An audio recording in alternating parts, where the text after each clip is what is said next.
বদরের যুদ্ধ নিয়ে যে প্রশ্ন করেছে সে আল্লাহর উপর প্রশ্ন করেছে।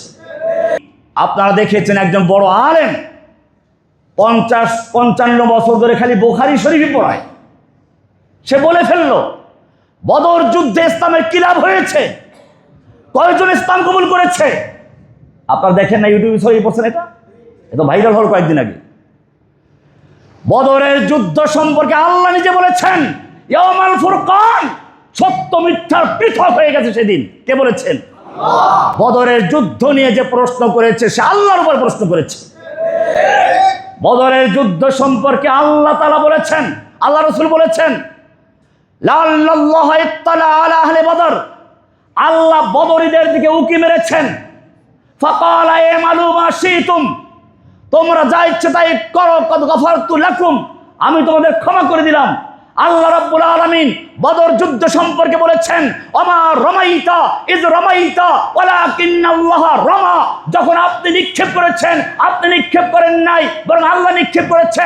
ফালাম তাকতুলুহুম ওয়ালাকিন্নাল্লাহ কাতালাহুম, বদরের যুদ্ধে 70টা কাফেরকে আবু জাহেল সহ হত্যা করা হয়েছে, ওটা আপনি হত্যা করেন নাই। ফালাম তাকতুলুহুম, আপনি হত্যা করেন নাই, ওয়ালাকিন্নাল্লাহ কাতালাহুম, আল্লাহ স্বয়ং নিজে হত্যা করেছে।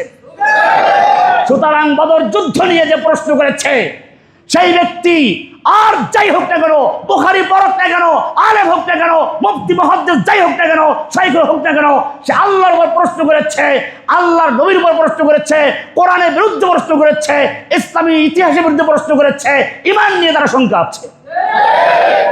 আমি তাকে বলবো তওবা করে মুসলিম উম্মার কাছে ক্ষমা চাও। কেন এমনটা হচ্ছে? একদিনে হয় না। যখন ইসলামের আকীদার বিষয়গুলো পরিষ্কার না থাকে, আস্তে আস্তে নাকের ভিতরে অনইসলামিক যে আদর্শগুলো ঢুকে যায়, তখন আস্তে আস্তে ইসলাম ভালো লাগে না। তখন কুফফারদের খুশি করার জন্য যা ইচ্ছে তাই বলতে থাকি। কারণ এখন বিশ্ব দরবারে যদি আপনি জনপ্রিয় হতে চান, সহজ উপায় হচ্ছে ইসলামের বিরুদ্ধে সমালোচনা করেন, আল্লাহর নবীকে গালি দেন, আপনাকে সবাই স্বাগত জানাবে। আল্লাহকে গালিগালাজ করেন, কোরআন নিয়ে তুচ্ছ-তাচ্ছিল্য করেন, আল্লাহ নবীর সুন্নাহকে নিয়ে আদর্শকে আপনি ব্যঙ্গ করেন, আপনাকে দেখবেন সবাই বাহবা দিবে। কোরআনের আদর্শ ভালো লাগে না।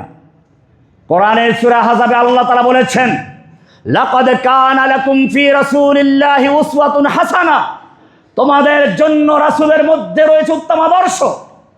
এটা সূরা আহজাবের আয়াত। যখন সম্মিলিত বাহিনী মক্কার কাফের, মদিনার আশপাশে বনু গাতফান সহ অনেক কাফের সম্মিলিত বাহিনী মিলে ন্যাটোর মতো জোট গঠন করে মদিনায় আক্রমণ চালাচ্ছে, আল্লাহর নবী আত্মরক্ষার জন্য খন্দক খনন করেছেন। অপরদিকে ইহুদিরা বিশ্বাসঘাতকতা করেছে, অপরদিকে মদিনার মুনাফিকরা 300 আবার পালিয়ে গেছে। এরকম কঠিন মুহূর্ত যখন আল্লাহর নবী একটা মহা বিপদে আছেন, সেই সময় আল্লাহর নবীকে আল্লাহ তাআলা বললেন লাকাদ কানা লাকুম ফি রাসূলিল্লাহি উসওয়াতুন হাসানা, তোমাদের জন্য রাসূলের মধ্যে রয়েছে উত্তম আদর্শ। সুতরাং যখন চতুর্মুখী বিপদ থাকে, যখন বিপদ আসে, সেই সময়ে ইসলামের অটল থাকা, কোরআন সুন্নাহকে আঁকড়ে ধরা, এটাই হচ্ছে লাকাদ কানা লাকুম ফি রাসূলিল্লাহি উসওয়াতুন হাসানা, রাসূলের মধ্যে রয়েছে তোমাদের জন্য উত্তম আদর্শ। আর সেই সময় যারা হিকমার নামে, কৌশলের নামে কুফফারদের মতবাদকে গ্রহণ করে ইসলামকে বিভিন্নভাবে ব্যাখ্যা শুরু করে দেয়, বিভিন্ন রকম টালবাহানা শুরু করে দেয়, যে লোকগুলো কাফের মুশরিকদের সঙ্গে মিলেমিশে চলার স্বপ্ন দেখায়, সেই লোকগুলোই হচ্ছে রাসূলের সুন্নাহ থেকে সরে গেছে। এটা পরিষ্কার।